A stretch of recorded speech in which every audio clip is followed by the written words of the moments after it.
তো ঋষি হওয়াতে ঋষির বাবার অনেক কাজ বেড়ে গেছে, বাস্তবেই অনেক কাজ বেড়ে গেছে। এখন রুটি ফুটি করলো, রুটি করে সব কমপ্লিট। হ্যাঁ, এই যে রুটি ফুটি সব একদম রেডি।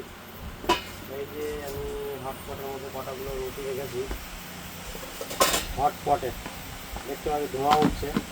ঠান্ডা হয়ে যাবে তখন। ওই জন্য যা হটপট ঠান্ডা হবে, ও তো অনেক সময় লাগবে। তো উনুনটা এখনো পর্যন্ত মনে হচ্ছে কি লাইট লাইট জ্বলছে উনুনে, তাই মনে হচ্ছে। তো যাই হোক না কেন, ওর বাবা দেখি এখন অনেক কাজ বেড়ে গেছে, মানে যেমন ওর বাবার কাজ বেড়ে গেছে ঠিক সেরকমই ওর দিদিরও কাজ বেড়ে গেছে। তবে তো হ্যাঁ, এখন আমার এই 7টার পর থেকে আমার এখন ফাঁকা। এখন কটা পেট ভোজন করবে, ব্যাস ফাঁকা। এবার আমি কাজে বসবো। কাজে বসবে এখন, তবুও অনেক কাজই করে। বাবা বলে একটু চা করবা না? চাটা তাহলে এখানেই বসি দিই, উনুনে।